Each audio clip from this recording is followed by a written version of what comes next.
how I felt after the Fringe. There's a come down which I tried to avoid. I thought I could push through it because, there's nothing to be sad about. I did a good show. But who can explain?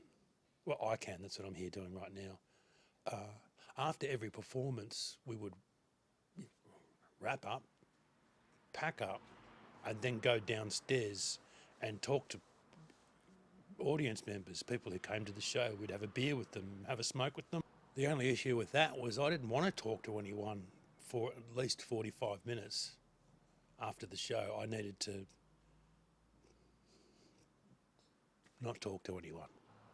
Next time I do a show, I'll be carving out some me time, some alone time, so that I'm able to, so that I don't have to do this horrible transition from standing on stage where it's all about me and I'm fabulous to, fuck, now I've got to talk to these people and I have to listen to what they have to say.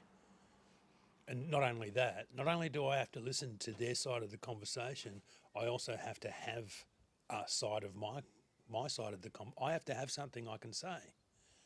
And I don't, because I just spent 50 minutes fucking saying it. I'm not complaining. I am complaining. I don't think of you as an audience. I think of you as a handful of people, which is realistically what's going on. Yesterday, I went to the gym, so I should have felt good, but I felt bad because now I was thinking about, I have to book more spots at these comedy rooms, which means I've got to ask people, and I don't like doing that. I might get answers I don't want. They might say, oh, our list is completely full at the moment. Ask us again after you've died, you piece of shit, which is how a real artist hears rejection. The lady who walks her cat is walking past, so I've got to go quiet. I swear, this street is usually so fucking quiet. There's nothing happening.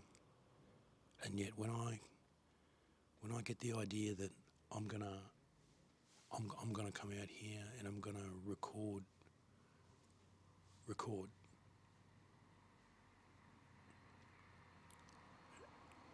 everyone within 1,000-kilometre radius gets a text telling them, hey,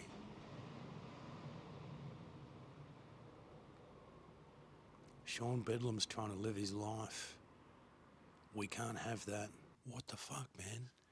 Some dude just walked past talking quietly on his phone. He walked past on the footpath having a fucking conversation. What is this? Who do these people think they are?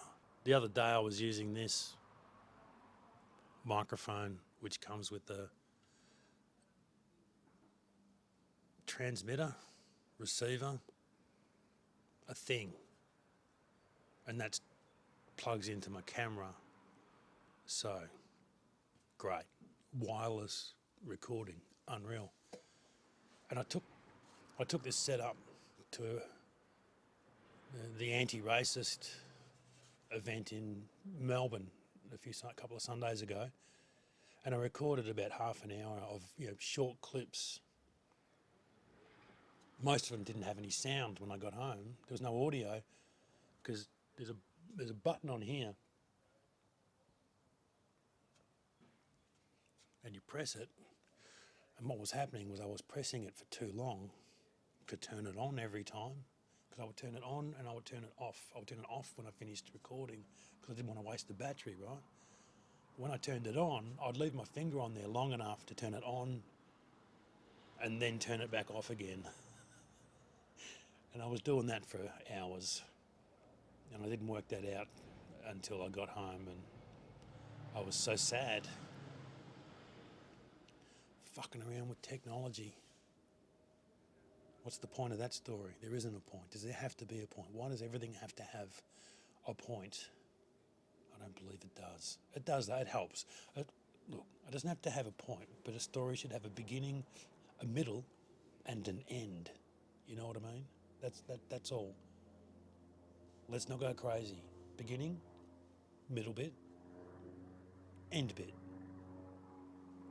Oh, here comes a plane now. I'm not indestructible.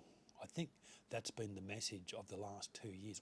A message of the last 2 years is, you know, I'm not indestructible. I can be destroyed. I can be levelled like Gaza, or at least my hopes and dreams can be. And for a lot of us, our hopes and dreams have been destroyed. We've seen that. We've seen that our point of view doesn't matter. We don't matter. And the people who destroyed Gaza could come for us next. And in the United States, that's what's happening. It's happening right now. You can get a job now in the United States as a guy who rounds people up. That's a job now. The world is terrible and horrible, and it's going to get worse and worse and worse. I remember talking to someone who thinks the West is good and that it's based on something good, like that it has values that are worth something. And they were aware of what I'm involved in, you know, that I'm involved at a real grassroots level in, let's just call it social justice, whatever, leftism. And they told me, oh, but you can't take the weight of the world on your shoulders. I'm not doing that.